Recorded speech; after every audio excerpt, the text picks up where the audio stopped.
आज हम चर्चा करने वाले दिल्ली विश्वविद्यालय में बैचलर की डिग्री प्रोवाइड होने वाली इन बॉटनी सब्जेक्ट कि बॉटनी, अगर आपको बॉटनी में बैचलर की डिग्री परस्यू करनी है तो आपके लिए एलिजिबिलिटी क्राइटेरिया क्या है और CUET में आपको क्या कॉम्बिनेशन रखना है सब्जेक्ट का।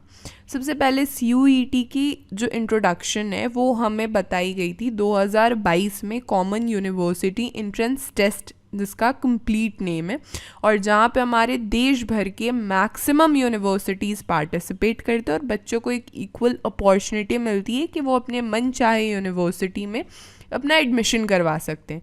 CUET का पेपर नेशनल टेस्टिंग एजेंसी हर साल कंडक्ट करती है और CUET UG DU के रिगार्डिंग स्पेशली कि CUET में हमें क्या सब्जेक्ट कॉम्बिनेशन रखना चाहिए कि दिल्ली यूनिवर्सिटी में हमारे एडमिशन होने की जो प्रोबेबिलिटी है वो और ज़्यादा हो जाए, इन सारी चीज़ों के रिगार्डिंग आपको किसी तरीके का कोई इन्फॉर्मेशन चाहिए या कोई डाउट है या किसी तरीके का कोई डिस्प्यूट है तो आप हमारे प्लेलिस्ट को एक्सेस कीजिए CUET UG DU करके। वहाँ पे आपको सारी अपडेटेड इन्फॉर्मेशन और आपके सारे डाउट्स क्लियर हो जाएंगे। प्लेलिस्ट की लिंक मैं नीचे डिस्क्रिप्शन बॉक्स और कमेंट में भी पिन कर दूँगी। दिल्ली यूनिवर्सिटी के रिगार्डिंग आपको किसी और तरीके का भी कोई डाउट है तो आप मुझे इंस्टाग्राम पे टेक्स्ट कर सकते हो @mission Delhi University, या फिर आप मुझे मेल भी कर सकते हो du.dellybytes@gmail.com। For performance booster courses आप हमारी ऑफिशियल वेबसाइट पे विजिट कर सकते हो www.dellybytes.in, या फिर डेली बाइट्स का आप ऐप भी डाउनलोड कर सकते हो from the play store. Delhi university में बहुत से undergraduate degree programmes provide किए जाते हैं, चाहे वो लैंग्वेज के फील्ड में हो, आर्ट्स एंड सोशल साइंस के फील्ड में हो, या फिर साइंस मैथमेटिक्स एंड टेक्नोलॉजी के फील्ड में हो, या फिर BSc प्रोग्राम हो, या फिर कॉमर्स एंड मैनेजमेंट हो, या फिर वोकेशनल स्टडीज़ हो, म्यूज़िक हो, एडुकेशन में बैचलर ऑफ एलिमेंट्री एडुकेशन भी प्रोवाइड की जाती है। फ़ाइन आर्ट्स हो, बैचलर ऑफ फाइन आर्ट्स जो कि 4 साल का होता है, ये बात आपको मालूम होना चाहिए। आज हम चर्चा करने वाले हैं specifically BSc honours in botany.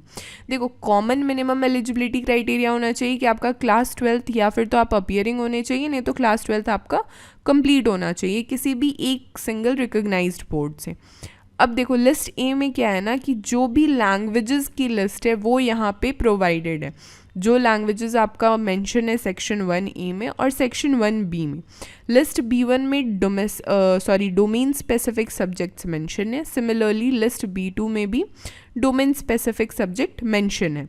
अब देखो, आपको BSc ऑनर्स के लिए क्या करना है ना कि फिजिक्स केमिस्ट्री आपका कंपलसरी रहेगा। इसके अलावा जो तीसरा सब्जेक्ट है आप वो बायोलॉजी रख सकते हो, बायोलॉजिकल स्टडीज़ रख सकते हो, या फिर बायोटेक्नोलॉजी रख सकते हो, या फिर बायोकेमिस्ट्री रख सकते हो। इन 4 में से कोई एक आपको रखना है फिज़िक्स केमिस्ट्री के साथ। इसके साथ ही आप लिस्ट ए में जितने भी लैंग्वेज मेंशन है उसमें से किसी एक लैंग्वेज में आप अपीयर होगे और मिनिमम 30% आप स्कोर करोगे ही करोगे, तो आपकी एक कंप्लीट एलिजिबिलिटी क्राइटेरिया बनेगी दिल्ली यूनिवर्सिटी में एडमिशन लेने के लिए। और इसके बाद CUET में जो आपके स्कोर होंगे उससे आपकी मेरिट बनेगी। ठीक है, यहाँ तक बात। लिस्ट ए के किसी भी एक लैंग्वेज में आपको अपीयर होना ही होना है।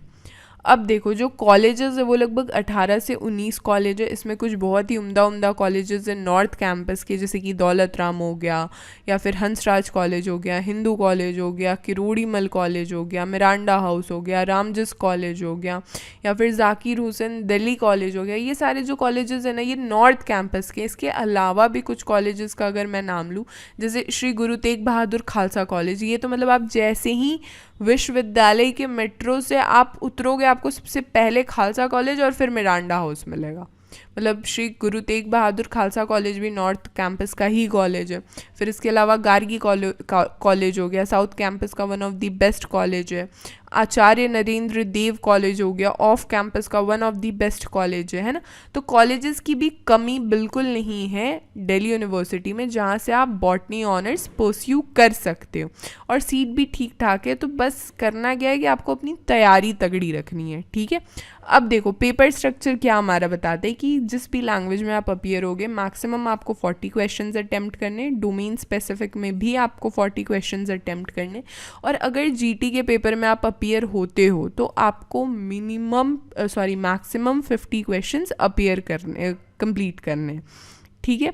अब देखो, हर एक सही आंसर पे आपको 5 मार्क्स मिलेगा, हर एक गलत आंसर पे आपकी 1 मार्क डिडक्ट हो जाएंगे। कोई भी मार्क डिडक्ट नहीं होगा अगर आपने क्वेश्चन अटेम्प्ट नहीं किया है, ठीक है। तो आप मुझे अपना फेवरेट कॉलेज बताओ जहाँ से आप बॉटनी ऑनर्स परस्यू करना चाहते हो दिल्ली यूनिवर्सिटी में।